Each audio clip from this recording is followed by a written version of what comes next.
What's up, Cerebral football fans? My name is Steven Hyder. This is Gate City Sports Channel. Hey, just do me a favor, guys. If you can't hear me, let me know in the comment section. But I think I got everything hooked up. The mic seemed to be working on the audio level. So let's run into it, man.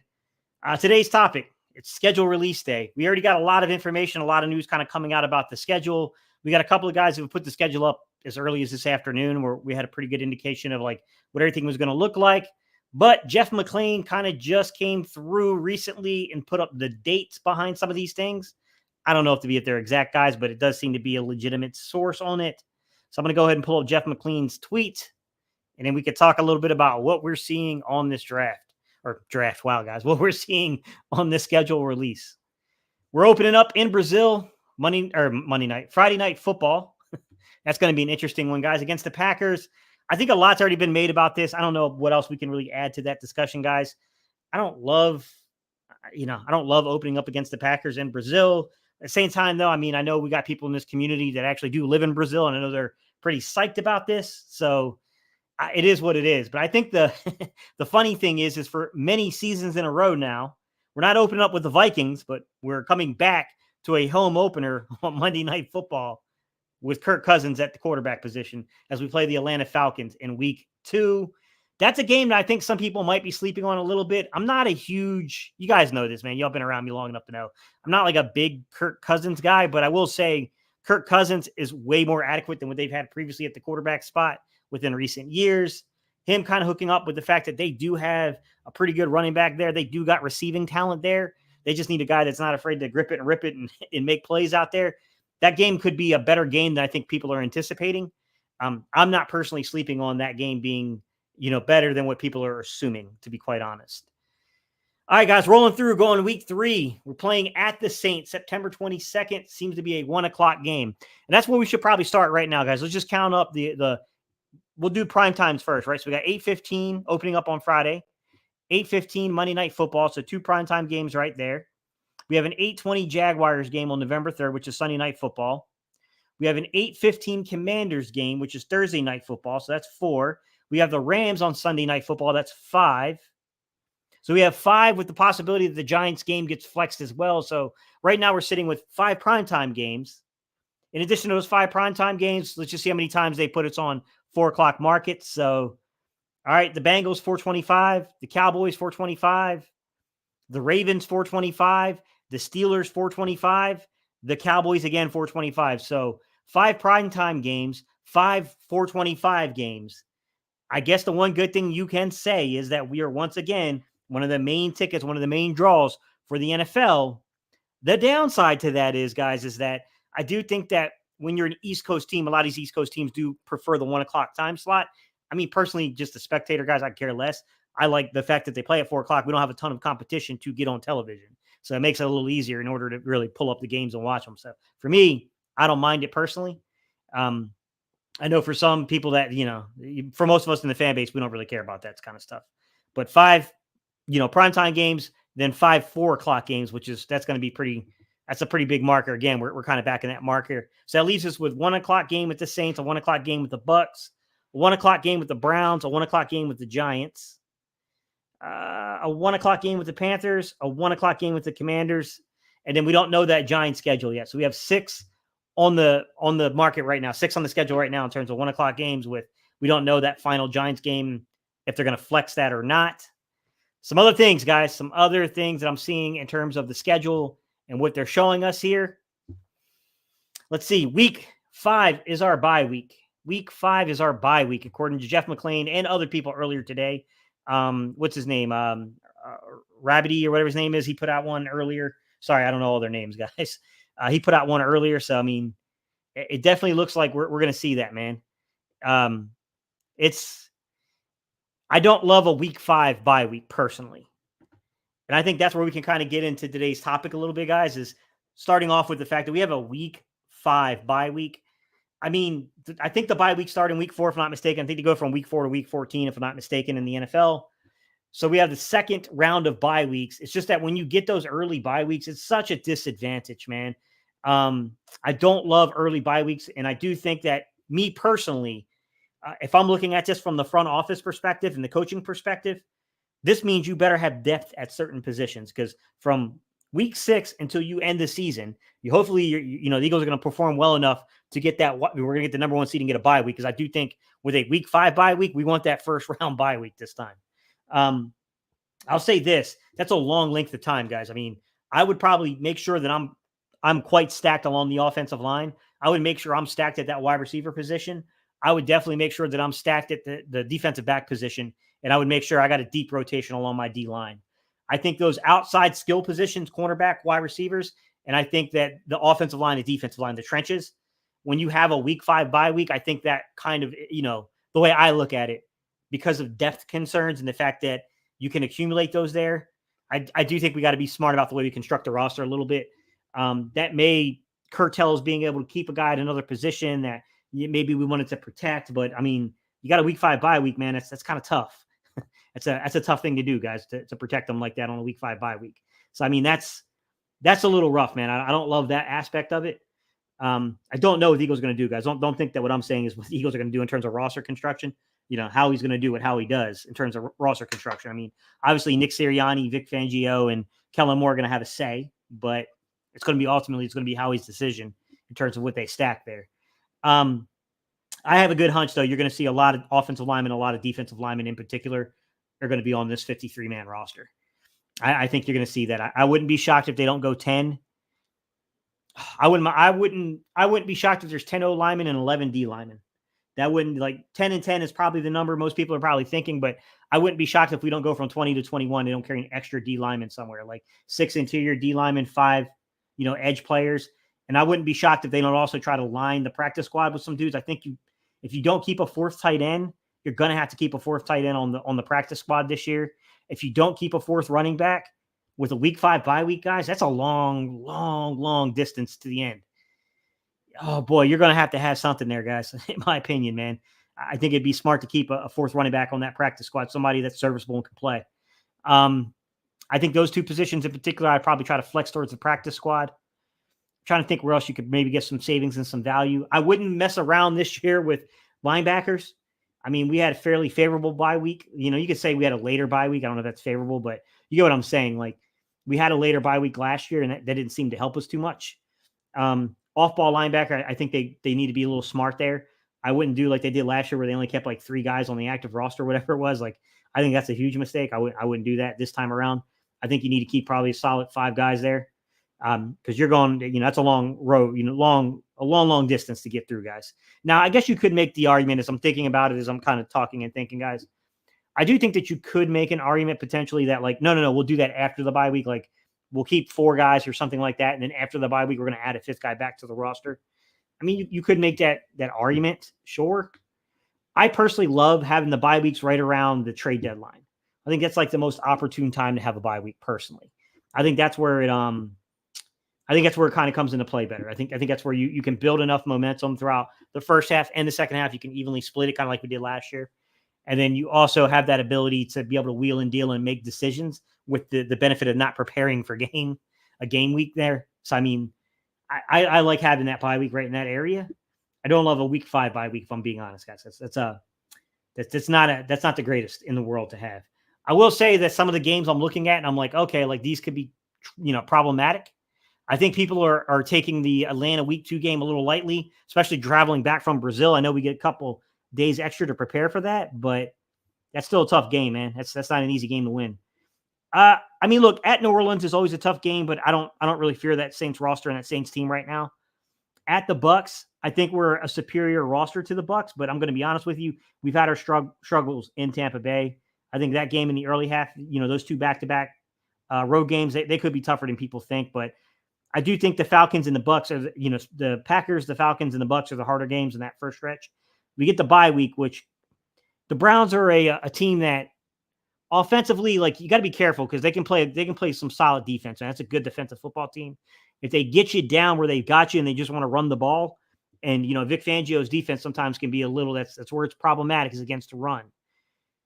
I do worry. We got to be disciplined in our gaps this year. The Browns are going to run the ball at you. We got to make sure that we're spilling that ball outside, not letting them just slice us up in the interior. That's going to be an interesting one, guys. The Giants game, I'm not worried about that Giants game. The Bengals game, I mean, if Joe Burrow's healthy, guys, that's a team that's, you're going to be in a shootout with. I mean, that's a good offensive roster. They have lost a couple pieces though, to be fair. I don't know if they brought back Tyler Boyd yet. I know they were kicking the tires on it. I thought Tyler Boyd signed elsewhere though.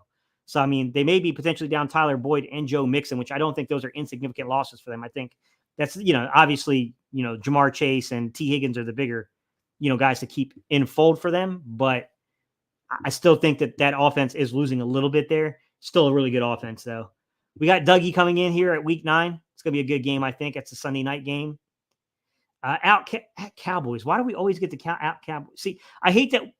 Well, no. This is better. I like this one. Okay. So we're going on the road for the first Cowboys game, and then we're coming back home for the second Cowboys game. I like that way of pairing it, personally, guys. I would much rather be on the road for the first game and at home for the later game. I can't remember who it was. It might have been Rube who made this point that, generally speaking, there's a strong history about whoever wins that second game between the Cowboys and Eagles, generally speaking, has gone on to win the division. That's a big one, guys. I think that's definitely a big one. That's a game that I think could be quite tough. But I do like the fact we get the home game there. At the Ravens is going to be a tough game. The Ravens game, I think, is tough because of this circumstances of it. We're going all the way out to LA for Sunday Night Football, and they're coming all the way back. Even though we got a 4:00 game, it's not a 1:00 game, but we're still playing Sunday Night Football. We're going to be coming back at, 1:00 in the freaking morning on probably 7-some-hour flight. You know what I mean? And then all the way back for a Ravens game, on the road at the Ravens the next week. Now, I know the Ravens aren't exactly like, it's right around the corner from us, but Baltimore is. But still, I mean, that's a tough road game coming back from a West Coast trip. So that's a game that, I wish it wasn't following that West Coast road trip personally, but,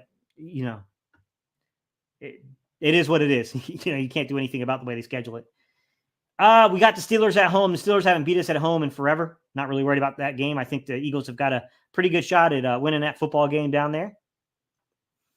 But yeah, I would say that the games that are that week 1 in Brazil against the Packers, that's going to be a tough game. I think people are sleeping on this Falcons team. I think that Falcons team is going to be better than people think. I think that could be a really good game. But if we beat the Packers and we beat the Falcons to start the season off, guys, I will say this. That's a good start. That's a really good start for Philly, man. I think the Packers and the Falcons have a chance of both being playoff teams this year. So if we're starting off the season 2-0 against NFC teams that are going to be in the playoffs, that's a good start. That's a dang good start, man. Some other tough games. I think the Browns game, I like that that's at home. That can be a game that we're like the flow of the game. I think sometimes people are leaving a little context out of these games. I think the flow of the game matters, right? Like if you get into a defensive struggle to where we can't move the ball on them and they're just running it down our throats and they're controlling the clock, I think we're in that's like a no man's land fight there. We don't want to be in that fight particularly. But that's one, like I think it's a winnable game, but I don't think that's an easy game per se. Ask the 49ers last year when everyone thought they were going to win that game. And Cleveland beat them with what was the second or third string quarterback they had in that game. At Cincinnati is going to be a tough game. I think the at Rams, at Ravens, that back-to-back flow of those games is going to be rough. Dallas is always a tough win for us playing in Dallas. So, I mean, yeah, I'll give it. That's a tough game as well.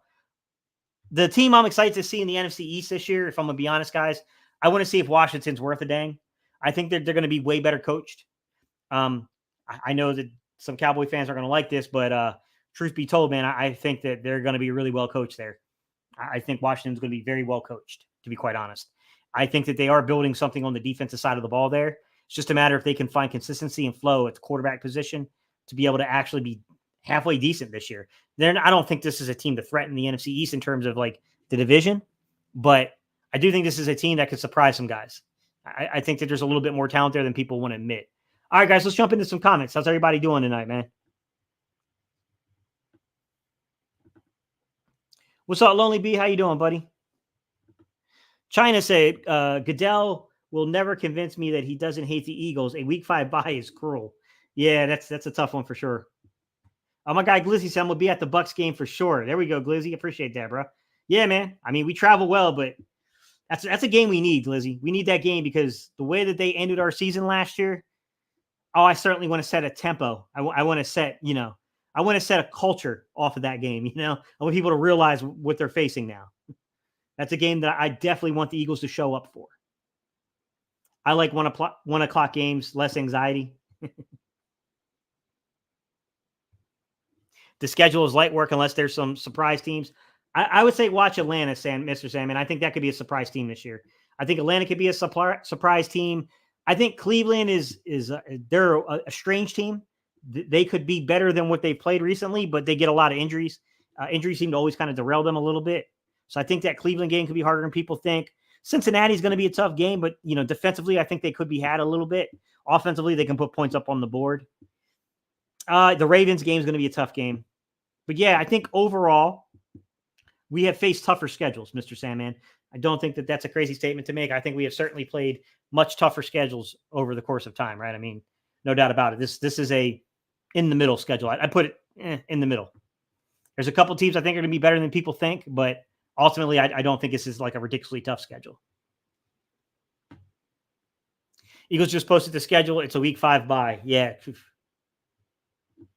Clifton saying week 5 is definitely early. Yeah, I agree, guys. That week 5 bye, I think they got to be real careful about the depth on the football team.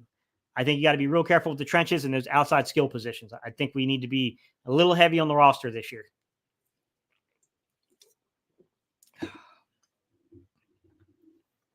Clifton said, let's get in a good rhythm, lock in and stay healthy. Yeah, I hear you, man. Yeah, that's the tough part, right? Is you could think that the schedule's hard. You could think the schedule's easy. Injuries can change everything. We catch injuries at the wrong time in games that we thought were easy. They may not be so easy anymore, right? Same thing. We might think that certain opponents are tough, but if an opponent catches a certain injury, that game may not be as tough as it looked early on. People slept on the Jets games last season. We see how that went. Yeah, exactly. Yeah. Tough defensive teams we got to be careful about, China. I agree with you. And Cleveland is a very tough defensive team. A lot of physical teams on this schedule. Yeah, exactly, Mr. Salmon. I agree with you. I'm more concerned about our skill players getting banged up. Yeah, that's what I'm saying. I would go deep on the roster this year along the trenches on those outside skill positions. This might be a year where we run through some people. Clifton said the Ravens game. Boyd said Boyd went to the Titans. Glizzy said he went to the Titans. Yeah, sounds about right, Glizzy. I think you're definitely right there. China said, I just want to start and finish strong this season. Yeah, that was a disappointment, right? Is when we went into Arrowhead in November and won that game. Something that really doesn't happen often. To then turn around and kind of fall on our faces. Yeah, I'm with you. That was, less than exciting the way we ended the season. How much do you think our starters should play in preseason? Does our schedule change how much you think they should play? I would probably be a little conservative with them. I mean, I don't know how much practice is going to do, how much good that's going to do you in terms of preseason for the reps, in terms of getting ready for that Green Bay game. I mean, just it's a weird nature of the game going down to Brazil. I would at least go one game where you at least play a half, but I don't know that they're going to do that, to be honest with you. I don't think they're going to do that, guys. I mean, we've been calling for that for a while, at least one game where you play the starters for a half to get that kind of tune-up game in there and get ready for it. But I don't think they're going to do it, guys. I just, we've seen it too many times. I'll take the uptick in practice, guys. Vic Fangio's been talking about it. There's some things they can't do. They can't run two-a-days, right? The league, regulates things such as contact. There's so many drills you can do on contact, right? There's only so many drills you can do in pads, all those kind of things. But we can expand the length of practice. We have not taken the full window the NFL allows us to take in those practices. And I wouldn't be shocked with a younger roster and with the way our season ended last year if we don't see, especially with new, not necessarily, the systems aren't going to be drastically different, but there's going to be new concepts offensively. There's going to absolutely be motion and movement and stuff. There's going to be some things that we're going to do a little different versus pressure with Kellen Moore. So I definitely think that, there's going to be things you have to get on the field. And I do think that lengthening your practice can only help you. Cowboys' first half of their schedule is tough. They will be beat up by the time they see us in week 10. I'll take it. I'll take it, Mr. Sandman. Do you see a sweep of the division outside of Dallas? We should definitely take the Giants games in the Washington games, but I'm going to hold my tongue a little bit on Washington this year because I think that's going to be number one. They have a tendency to be a thorn in our side, Lizzie. Washington does. But number two, I think they're going to be a very tough-minded defense.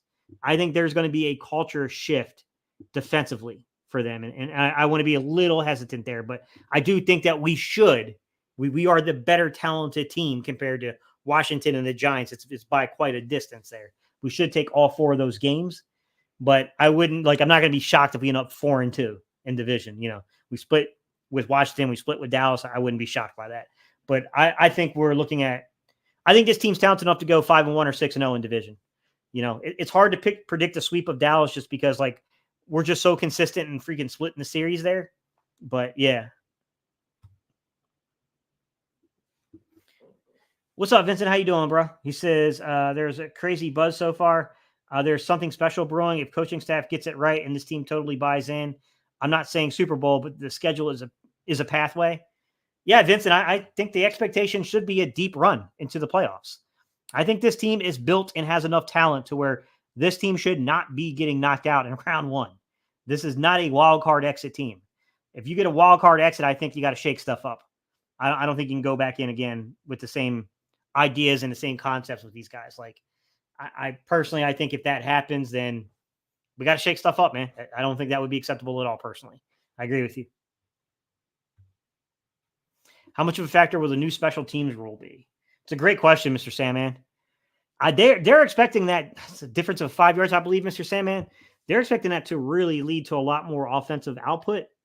I'm all for it if it creates excitement. That's what they're looking for. They're looking for those big returns. It leads to a really interesting question about what the Eagles do in terms of the receiving core. I think the young Mormon kid is really good at back there, to be honest, Mr. Sandman. I really think he's been really good. I thought last year he showed that he's a player.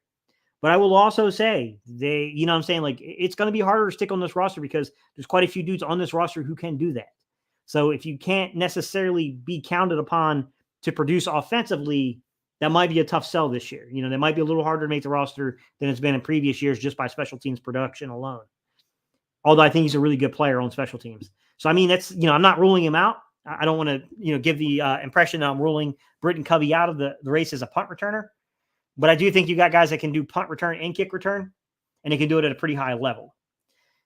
I'm not saying that they're going to be ultimately better than Britton Covey, but some of them might have a little bit more explosion than him, to be quite honest. So, we'll have to see. But yeah, they're banking on it creating more offense, Mr. Sandman. Do you see Daniels being a threat to us in Washington? I'm not so much worried about him, more so about Quinn. Yeah, I don't know. I got to see him play in the NFL, Glizzy. It's hard, it's hard to judge these college quarterbacks before they get into the league. I don't know if you remember, Glizzy, when I was taking all that crap during the Kenny Pickett draft, when I kept trying to tell people the comparisons to Joe Burrow are absolutely insane. I watch ACC football. I'm an NC State guy. This dude's not Joe Burrow. I'm not saying he's terrible. I wasn't saying that. But, he wasn't Joe Burrow. Those people were insane. I went through and I was showing Joe Burrow's pressure rate numbers in college. And I'm like, look, man, it's tough to see these type of numbers get replicated. You don't see this kind of production. Joe Burrow was just different. And I know Joe Burrow has smaller hands, doesn't have the greatest arm strength per se, all those things as well. But I thought those comparisons early on were really bad. So when you get to a guy like Daniels going to Washington and my thing is let them play. Let's see how they react to NFL defenses. Let's see some film on it, see where they need to improve. And then I probably give it a judgment call. But I think he's a decent prospect, prospect, the key word.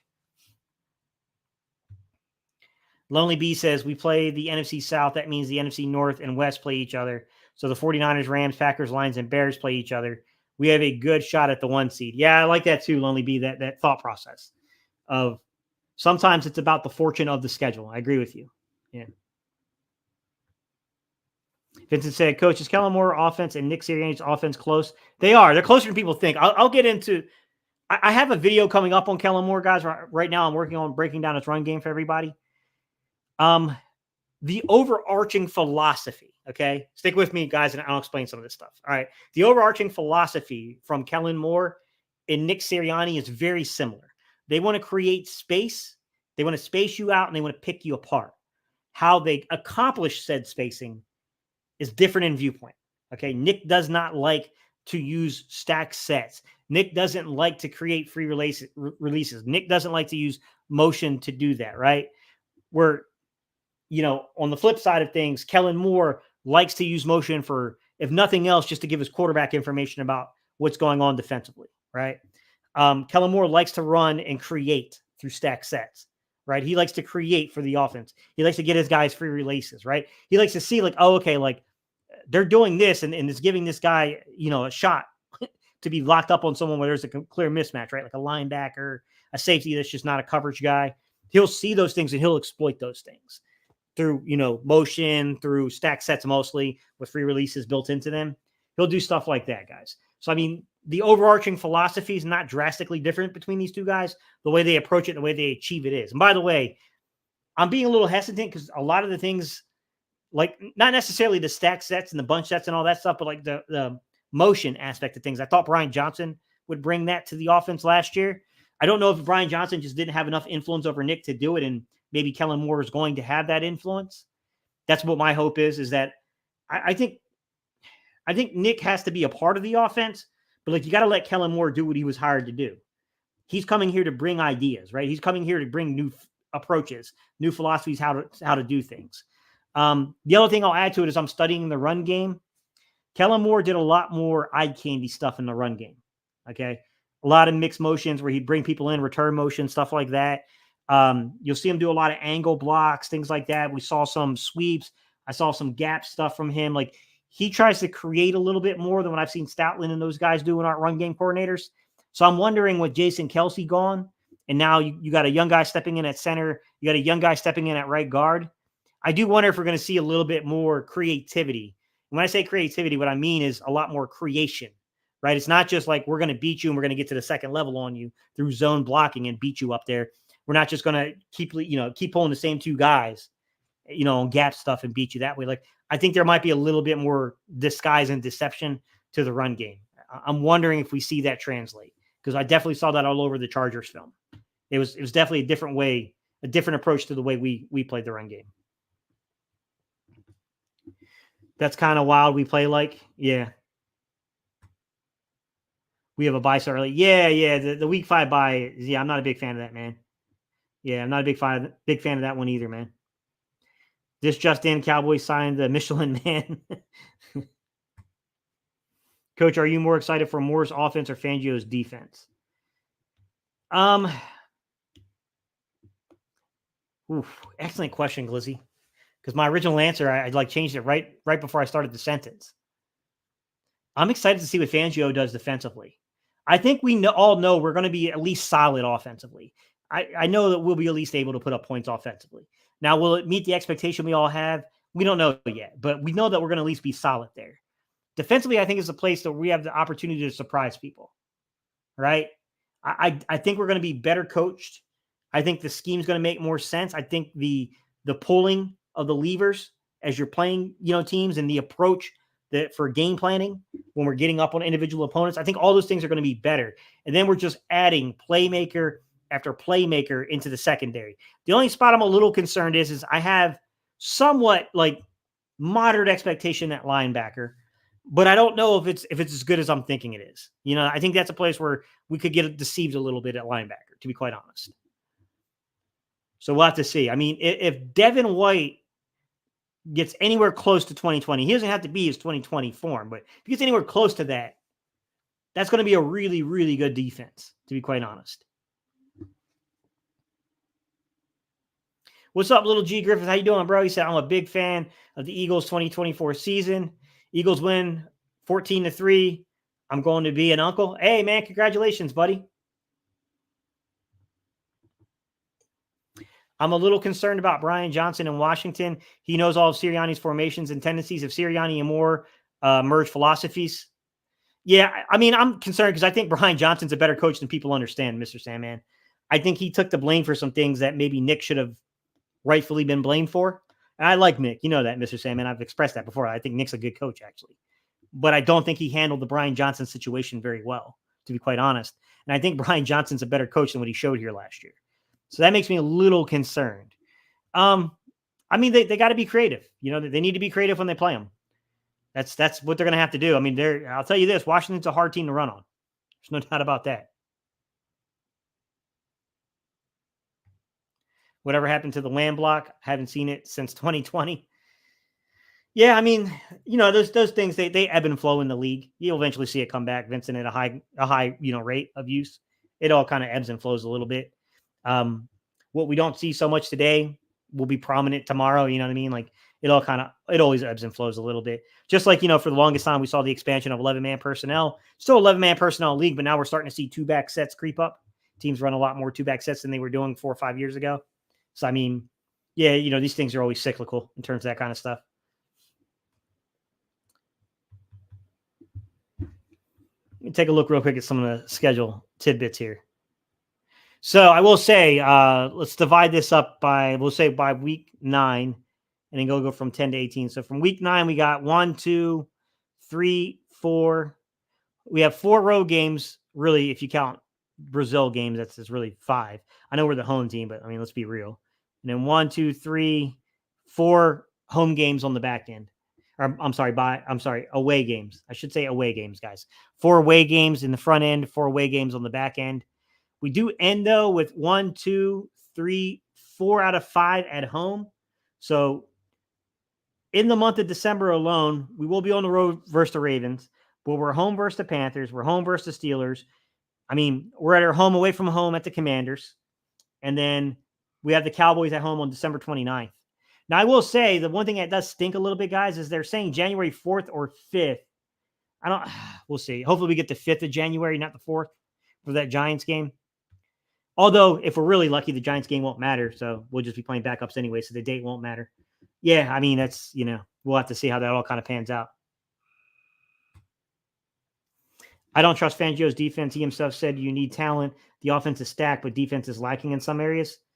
I don't know, Vincent. I think that we need to see what's going to go on from the pass rush perspective.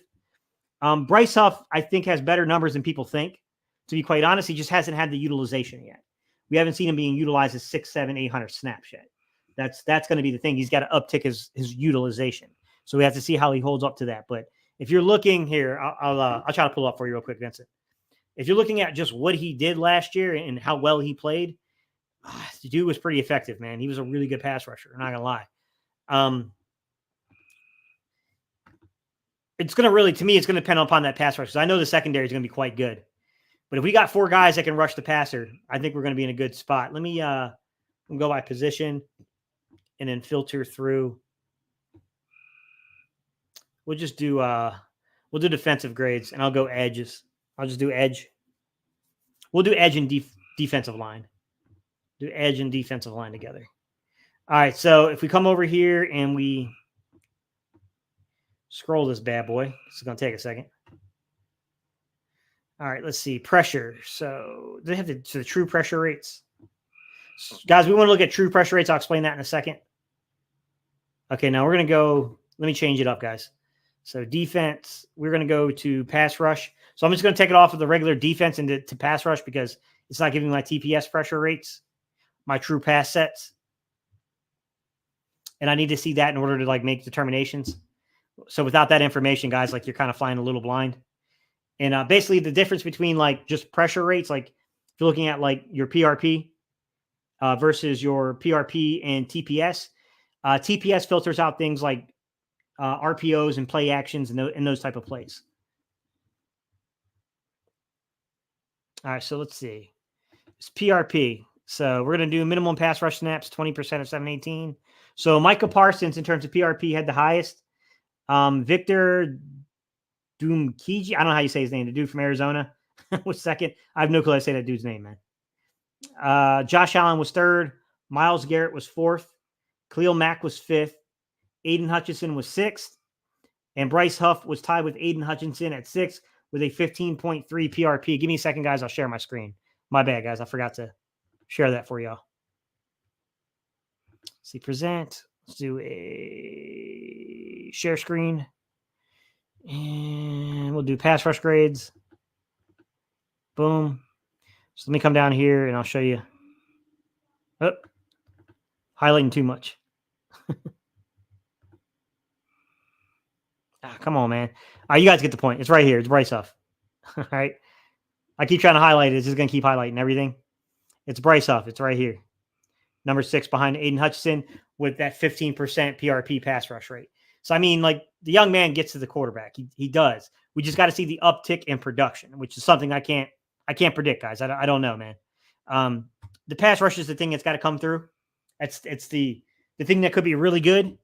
You know what I mean? Like, we could just be looking at another kind of like, rolling it in, and we're going to be really effective, really good there. But you also got to remember that Vic Fangio is going to be different in the way that he brings pressure. You got to remember that Devin White's going to factor into that, right? You got to remember the different ways that they bring pressure. You got to remember they have creepers. So creeper is just basically when you take your edge. Hang on, guys. Let me see if I can share some stuff with you real quick. I don't have the edges and stuff pulled up here, but I'm going to go to a 4-man front. And I'll show you what I'm talking about. So I'm going to show you the tough front stuff I pulled up the other day. All right. So basically what a creeper would be, guys. See where it says like Bryce Huff out here to the right? So imagine Bryce Huff is leaking out, right? He's creeping, and they call it creeper. He's leaking out to the flats, right?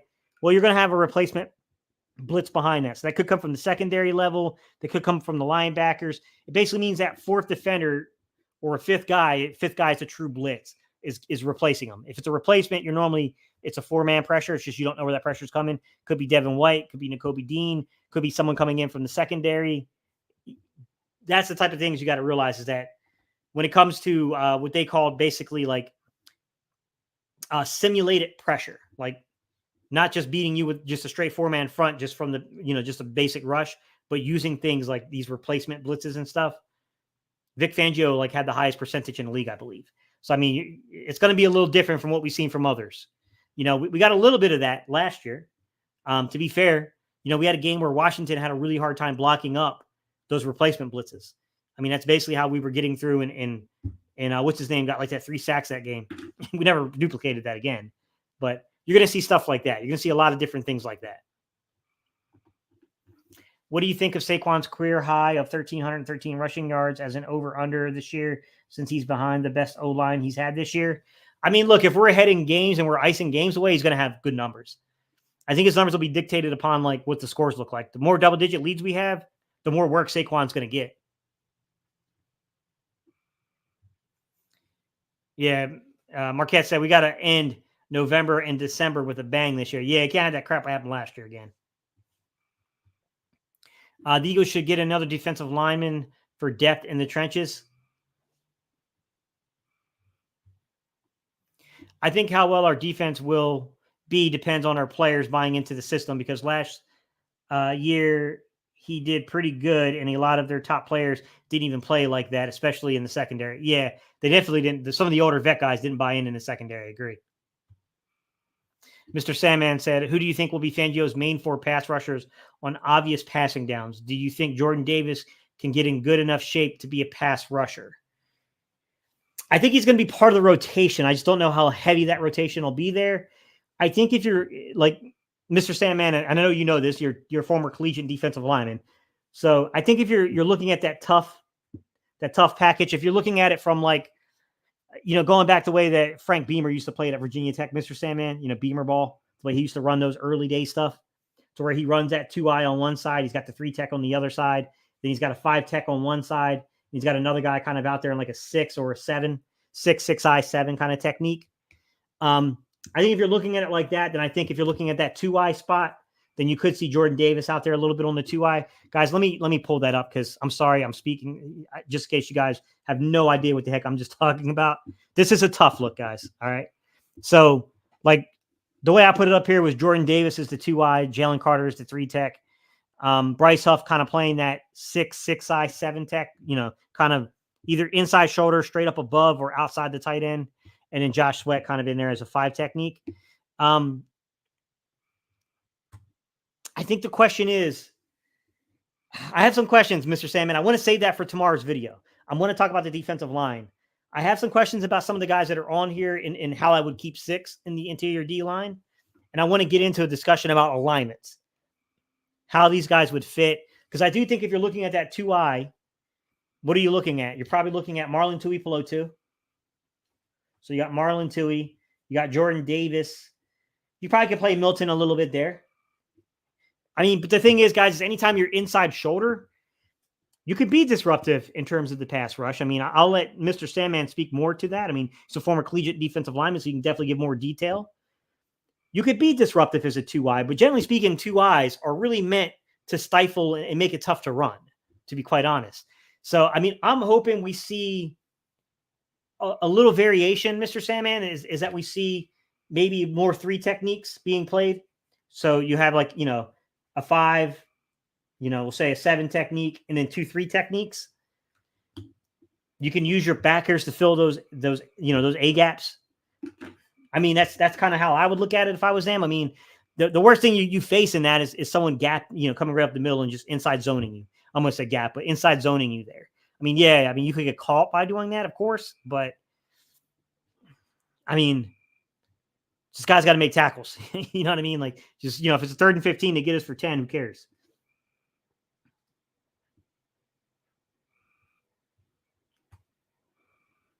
No, it's not a Jim Johnson zone blitz.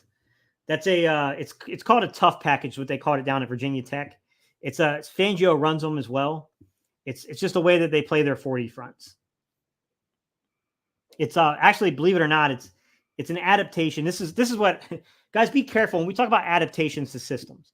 Every system, if you break it down far enough, it's influenced by pretty much every system that has preceded it before, right? So when people say like, oh, there is some of the Buddy Ball influence, Buddy Ball meaning the old Buddy Ryan, fronts that we were playing, okay? To where you would have that 46 defense, which was really and honestly a 4-4-D, right? It was in adaptation to the 43 where they would bring a safety down into the box to play a 4-4, okay? When it got down to the college level, after teams started spreading everybody out, they all, what they did is they came up with this idea of this tough package to where some teams still ran a 44 out of the tough package where they got a 2-eye and a 3 technique and then a 6 and then like a 5 technique. Other teams, they didn't necessarily do that, right? I mean, they just ran a 42. Like in the NFL, you're going to see 42s run. You're not going to see a lot of 44s. You'll see a 42 run where they might sneak a guy into the box to make a 3rd defender, but you're not going to get a true 44 front anymore. So, yes, I mean, is the 46 Buddy Ball stuff did it borrow something from that concept and get altered down at the college level and then altered again at the NFL level? Sure. But by the time you get it to the NFL level in the modern 42, the nickel front stuff we play, it's so worlds apart from what they played in the 46 that I just don't want people to get that idea, guys. We're not going to probably be playing bump and run on the outside. You're not going to see them bringing that down and getting that 8 in the box. I think that would be a very rare look for them to put 8 in the box like Buddy was doing. I don't think you're going to see that kind of stuff, guys. I mean, everything, if you break it down far enough, you'll find those influences, but just be careful. I see people say that. They're not wrong, but I also think they could be misleading people. I'm concerned about how Trotter will do in Fangio's scheme. I don't see why he dropped so far in the draft. Also, I predict that Reed Blankenship will lead the league in interceptions. We'll see. I don't know. I can't say exactly why he fell other than the fact that, measurables. At the end of the day, he's only like 6 foot, 200, like short of 230. He's close to 230, but he's a little short of 230 pounds. He's sub 32 inches in the arm reach.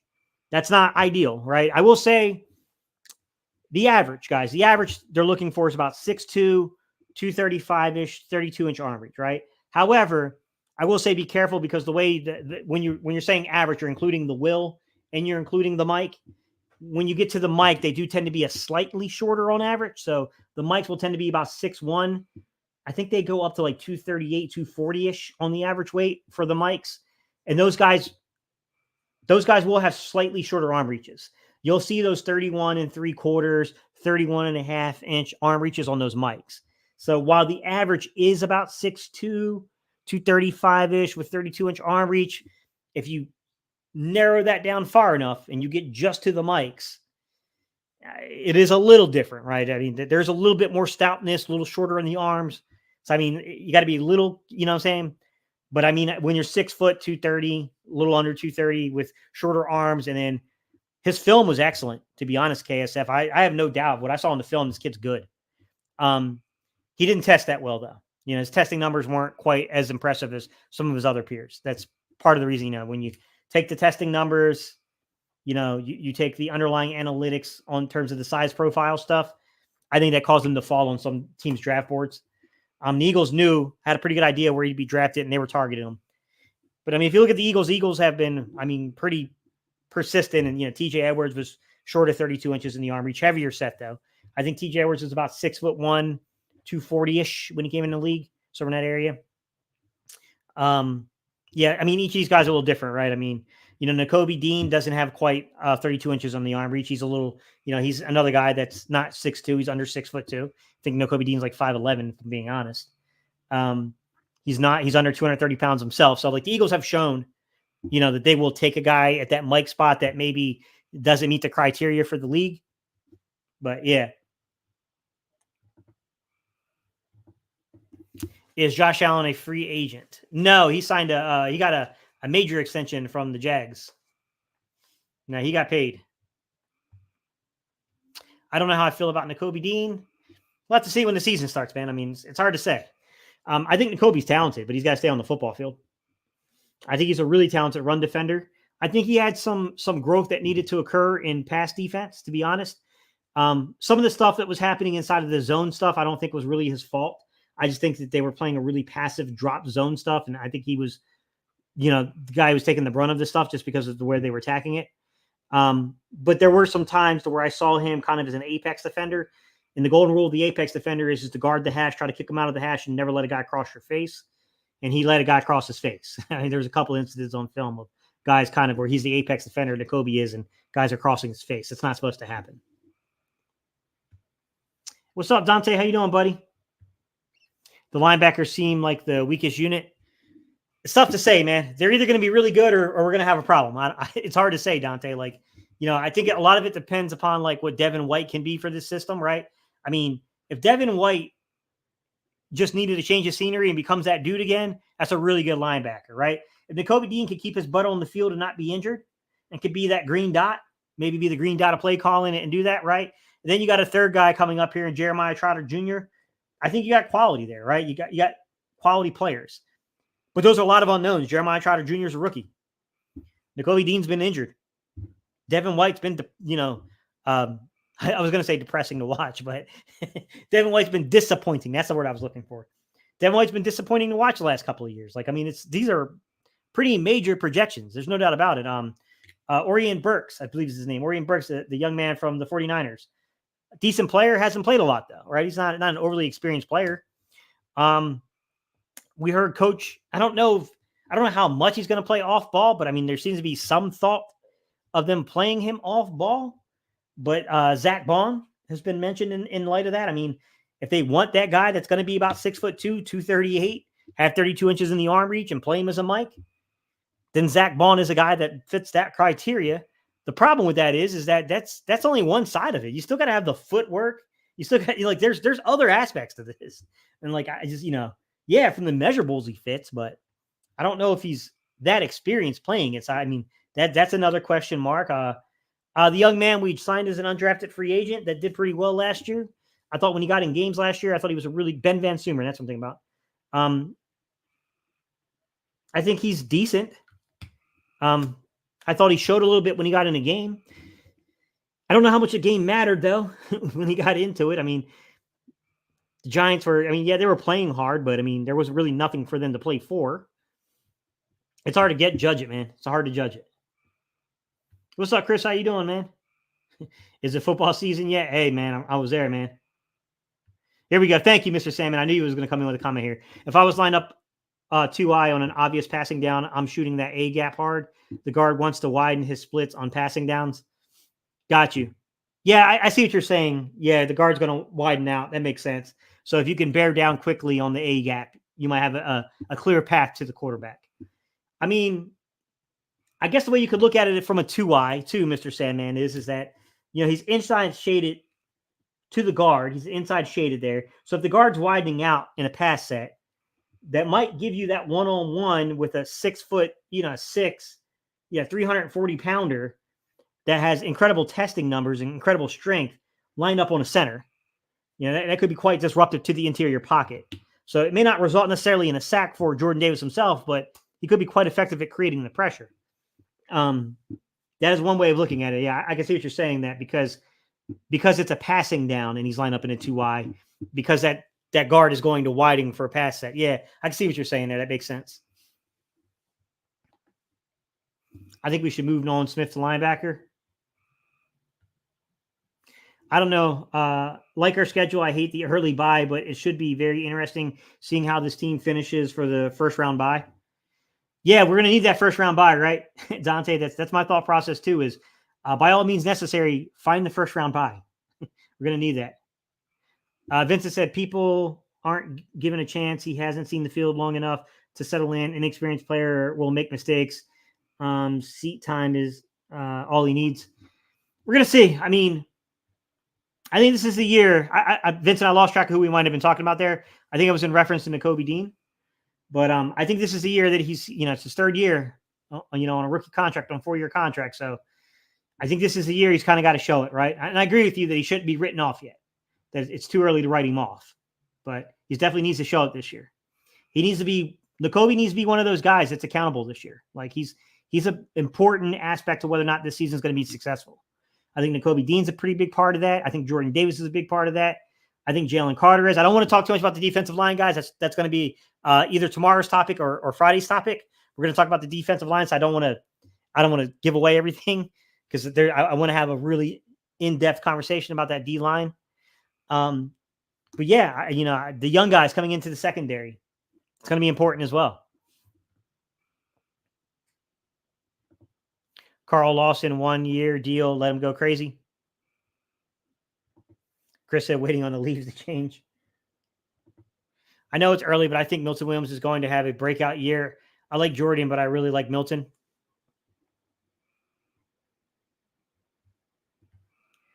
Going to play through it this winter? Yeah. Nakobe Dean's been in the league long enough to take a step forward. How do you feel about Reed? About Blankenship? You make the same argument about Blank. I think Blank's been more successful, but it's his third year too. He just got an extension with the Eagles. We know he can be a very effective 3 as a safety. Like this dude could be a really good 3, like one of the best 3s in the league. Can you be a guy like, that can be counted on? Like Marcus Epps developed into a starter. Marcus Epps had a little more athleticism than Reed. Reed's a little bit more instinctive though. I'm excited to see how he handles if they switch him to the strong side. I'm excited to see how he plays there as a strong. I want to see before I proclaim anything, Dante. You know what I mean? But I do think it's interesting. I think a lot of things we said about Nakobe Dean, while Reed has been definitely a more consistent performer, Reed has got a very sketchy college injury history, and he got injured last year as well when he got the full workload. So, I mean, that's something that's got to be addressed as well.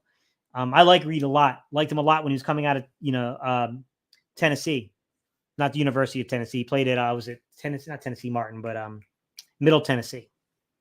He's playing at Middle Tennessee. Middle Tennessee had really good defenses for a few years in the college level that went unnoticed. I mean, they were cooking on defense for a while. Reed was their heart and soul for a bit there. Like he was a good player for them, but he did get injured quite a bit there at Middle Tennessee. He had a pretty devastating injury one year there. He's got to show it, man. I think all the talent is there for Reed. I think he's serviceable. I think he could be a dang good third safety. I think he's got potential to be a second safety. Still has to be shown. Still got to be shown. So how is this rotation going to work? I honestly want to see all the DBs play. So how is that going to work? It's going to depend upon them, man. It's tough to say. Like, I don't even know who's going to be here and who's not. I mean, I think the first domino that has to fall is what are they doing with James Bradberry? On one hand, I thought they would have let him go already just because, like, you can June 1st designate him. You won't get the savings and any of those things until after the 1st, but you can let the guy already go out the door. I mean, I thought after the draft they might do that. You can make the argument, well, teams aren't going to have that cap space until after the 1st anyway, so it's not a big deal. Maybe they're just letting them use the facilities to work out and stuff, being loyal to the player, and then they're going to give him his papers. I don't know.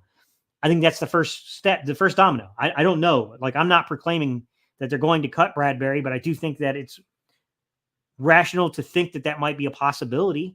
I mean, if you just look at the roster, and my main problem is like we're gonna go through the corners, but corners are further out than the D line is. So let's talk for a second there, right? Just think about it, Bradberry, right? Let's go Slay before Bradberry because I think it's Slay, Bradberry, right?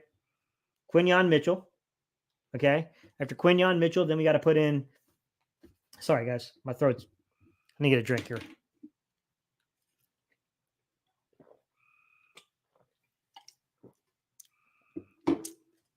We need to put Cooper in. Cooper DeJean. All right, Cooper DeJean. So we got Slade, Bradbury, Mitchell, Cooper DeJean. That's 4, right? And then you got Kelee Ringo. Spent a 4th round pick on him last year. Kelee Ringo. That's 5. If you're only carrying 6, who's the 6? Because right now, I'm going to say it's got to be Avonte, or it's going to have to be, I can't remember the young man's name from the Raiders that we signed. Let me pull up the Eagles roster. You know what I'm saying? It's got to be a nickel.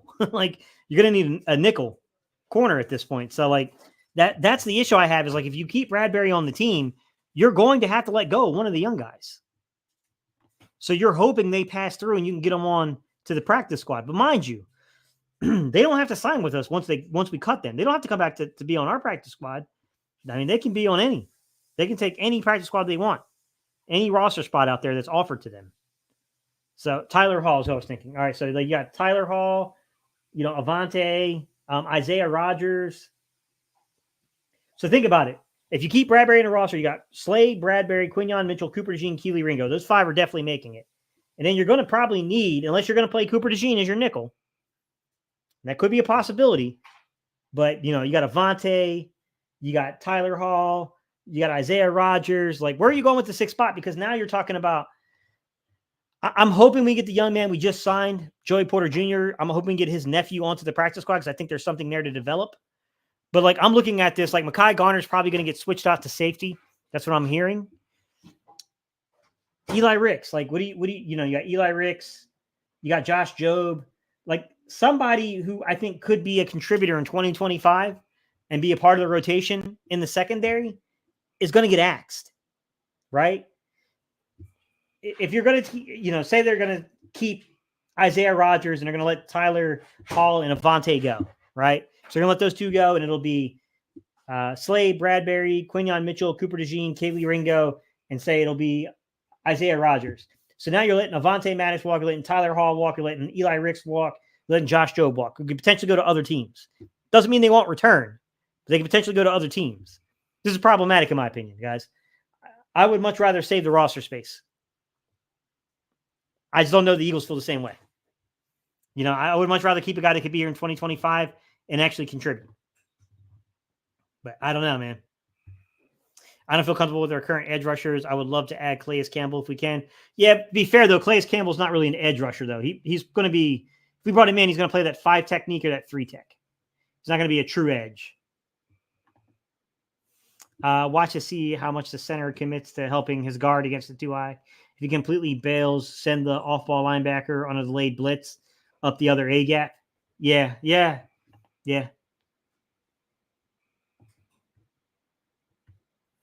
I have no faith in Kenny Pickett to win a game or 2. If Hurts gets hurt, rely on Saquon, Gainwell, and who else? Who is the Eagles running back number 3? You're missing Shipley, man. You're missing Shipley. We drafted Shipley in the 4th round. It would be Saquon, Gainwell, and Shipley are probably the 3 backs leading. I like the kid Price that we signed from the 49ers. I think he's got an outside shot if they keep 4, or if they just want to move on. If they think Gainwell and they think Shipley are repetitive, then I could see them maybe going with Price. I think he's a good player. James Hunt looks like a steal. I also think it's too early to write off Nakobe Dean, but so far he's been injury prone at linebacker. I also think that Rodgers is going to ball out as well. Love the content. Hey, appreciate you, Clifton. Eagles get hurt a lot. Have the Eagles change their medical staff and strengthen conditioning coaches since Sirianni took over? I don't think you want too much influx there, Richie. I think you want to keep some consistency. I think it's more so about so like you look at an organization like Pittsburgh, Richie, right? Yes, they have a great orthopedic surgeon there. Okay. Their team's orthopedic surgeon is very highly rated. He's a very well-known guy, but they also have the University of Pittsburgh's medical center, the UPMC center. And inside the UPMC center, they have the Rooney building, the Rooney facility.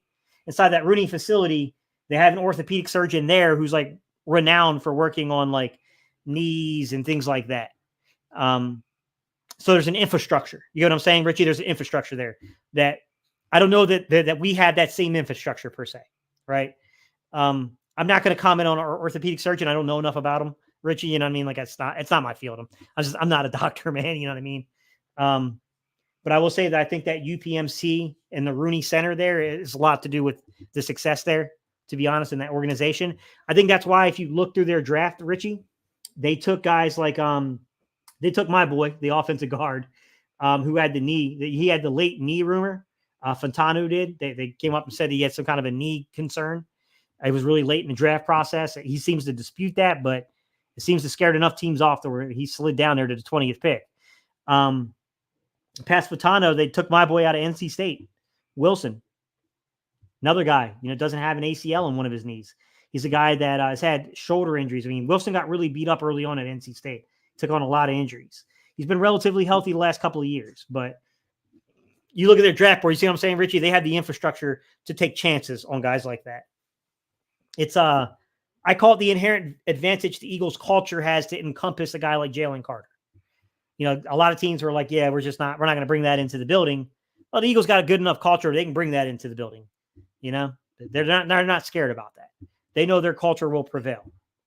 So like, you know what I mean? Like it's an inherent advantage that they have. I don't know that we have that here in Philly. And I don't understand the complexities to get it. You know what I mean? I think it's going to be Rodgers and Avante. Eli Ricks and Goodrich. Howie can trade Bradbury to the Cowboys for a first-round pick. Eli Ricks. Yeah, Zach McPherson. Yeah, I mean he would factor into that equation in the nickel, Dante. Yeah. Kellen Moore said in his presser that play action will be a big part of his scheme. What does he mean by that? RPO or bootlegs from under center? If you look at so they did a lot of offset, like the old school. It's not the technical old school offset eye stuff, Mr. Sandman. But if you go watch some of the Chargers film, they would occasionally put Justin Herbert under center, and they would have like a running back behind him, and they would have like normally it was either like another running back or it was like one of their kind of, they had some weird roster guys on the Chargers, to be honest, Mr. Sandman. Like it was like one of their weird H-back tight end types. Think of like a Trey Burton type that they would play there, and they would run some play action off of that. They would definitely boot off of that. I don't know what he means by RPO with that. I've never saw an RPO from under center. How the heck would you even read that? Because like, how do you read the pass option off of that? Like that would be, would your back? And then I don't know. Like, how do you do? I don't understand how you would do that. I mean, RPOs are normally out of shotgun for a reason. But I think he meant play action and boot. I think is what he meant. Maybe he just, maybe he was just saying like, we're going to use play action built in with boot and then also RPOs. Maybe just grammatically the way he structured the sentence didn't make any sense, Mr. Sandman. Because I don't understand how the heck you would do an RPO from under center. Like, you got me there, sir. I don't know. How do you do that with your back turn? I wouldn't make a lot of sense to me. Eagles play DeJean at cornerback in the preseason or wait for the second year. Would playing bad in the preseason as corner wreck DeJean's confidence? I would like Gunnar Johnson as the nickel cornerback. I think it depends upon what you're going to do at safety if you do that. We'll see. Got to give him a chance to set it up, Richie. I can't proclaim that I know exactly what they're doing in the secondary yet. Until they line them up in training camp. I mean, I can give you my best guess, but it's truly a guess until we see them in camp. Maddox gets injured a lot though. Yeah, but I mean, if I'm going to be honest, Maddox is clearly the best nickel out of them all. I think the only way I would clearly dethrone him is if you're going to play DeJean there. If you're going to play Cooper there, or if you're going to do like Richie's saying and bring CJ down, then I think you got long-term projection guy there. So you take that guy, or you got, your guy that I think you can make a legitimate argument as a slot corner is actually to Avante's level or better. That's tough, man, because the other thing we have to factor in is Avante has a lot of experience playing in these Vic Fangio adjacent systems, right? Gannon, Desai, like he's been through those camps. So I think he's going to be the most comfortable and the most familiar with a lot of the concepts. So we got to keep that in mind too. That doesn't mean he's going to stick on the roster, guys. I do not think he's a lock to make the roster, but I don't think you can write him off yet either. Ray said, "Hey Steve, how's it going? How many wins do you see on the schedule gate?" I would be disappointed if we have less than 12 wins. I think 12 should be the standard with a team this talented, and I wouldn't be shocked if we go above that win total. This team should be better than what it played down the stretch last year. But now we'll have to see. Defensively, we're taking some guess, Ray.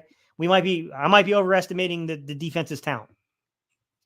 Eagles once had Rick Burkholder. He was great and well known. He's with Andy now. Vincent said people hate Chip, but one thing the Eagles were healthy, and Jackson Okoye and Macklin had careers in his system. The three of them were in their best shape. I'm thinking 11 or 12. Yeah, it's going to be an interesting. It's going to be interesting, guys. It's going to be an interesting setup this year. All right, guys. I appreciate y'all so much. I got to jump off of here because we got the baby. I think her feeding just finished up, so got to go help with that. But I appreciate you guys so much. We'll be back again talking about the defensive line, and then we're also going to talk about the secondary as well on a live stream, guys. Past that, guys, I got some videos coming out. I'm going to break down Kellen Moore's scheme for you. I'm going to break it down from the running game stuff. I'm going to break it down from the passing concepts he had out there. Listen, since Mr. Sandman brought it up about, the utilization under center of quarterbacks, I'll also definitely pull up some film and break that stuff down. The ratio between being under center and shotgun, some of the subtleties of running bootleg, half boots, the things he was doing. I'll make sure we make a video on that stuff too and make sure that gets out there before we hit training camp. All right, guys, I appreciate y'all so much, man, for rocking with me on a Wednesday night, guys. All right, y'all. Peace.